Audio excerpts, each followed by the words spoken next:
In the news this week, a Christian governor asks for challenging a school's sex ed policy is vindicated by the High Court.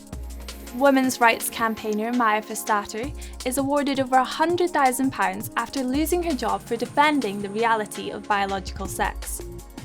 And in the first case of its kind in Florida, a newborn baby finds a safe haven with a new family. Hello. A Christian parent governor who was axed for challenging an inappropriate sex ed policy at her kids' primary school has been formally vindicated by the High Court.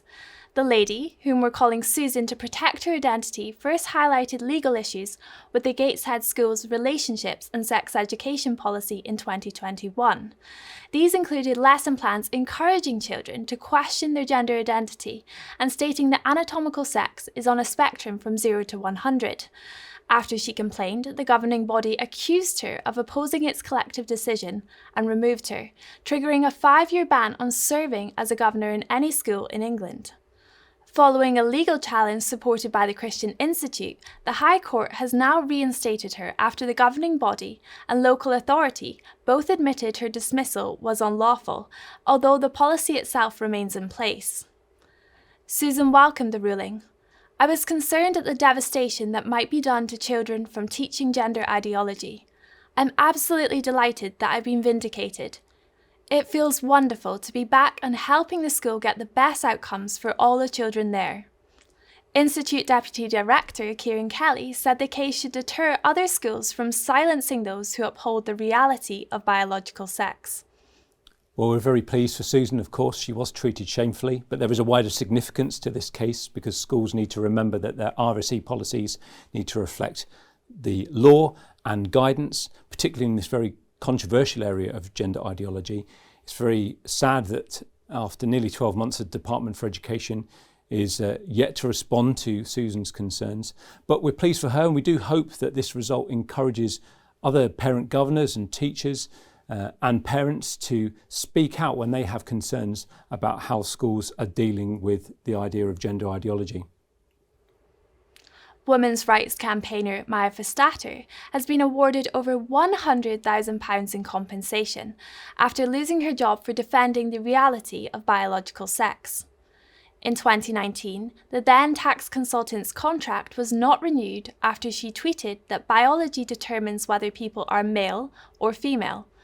Following a lengthy legal battle, an employment tribunal has now ruled that her former employer, the Centre for Global Development, had publicly compared Forstater's beliefs to bigotry, used oppressive or high-handed conduct during the court battle, and violated employment law. Welcoming the result, Forstater said, "My case has exposed institutionalised discrimination against, and the routine abuse and smearing of, people with perfectly ordinary beliefs about the material reality of sex." Elsewhere, an Anglican vicar has alleged that Yorkshire Building Society closed his account after he provided feedback on its promotion of trans ideology during Pride Month. Reverend Richard Fothergill said, "They're a financial house.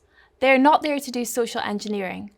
I think they should concentrate their efforts on managing money instead of promoting LGBT ideology." A Christian web designer in the US has won her Supreme Court case against a Colorado law which requires artists to convey any message a customer asks for.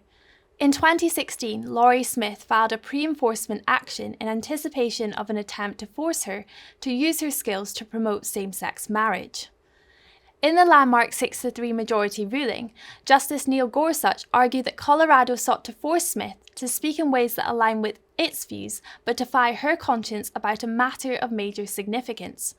Smith was supported by US group Alliance Defending Freedom, which said, "Regardless of one's beliefs, race, faith or identity, no one should be punished by the government for saying what they believe." And finally, the first baby to be left in a safe haven box in Florida has been adopted by her rescuer 6 months on.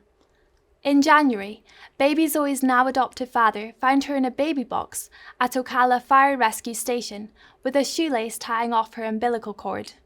Later, he and his wife began the adoption process. All 50 US states now have safe haven legislation in place, which allows mothers in crisis to anonymously leave their newborn babies at designated locations without fear of prosecution. Zoe's adoptive mother reflected that everyone was in disbelief when she was almost hand-delivered to them. We've been trying for almost a decade to have a family, and everything has kind of not worked out for us. She is safe, she is happy, and she is very loved. Well, that's all for this week. For regular updates and information on all of our stories, plus much more, visit our website at christian.org.uk. Until next time, goodbye.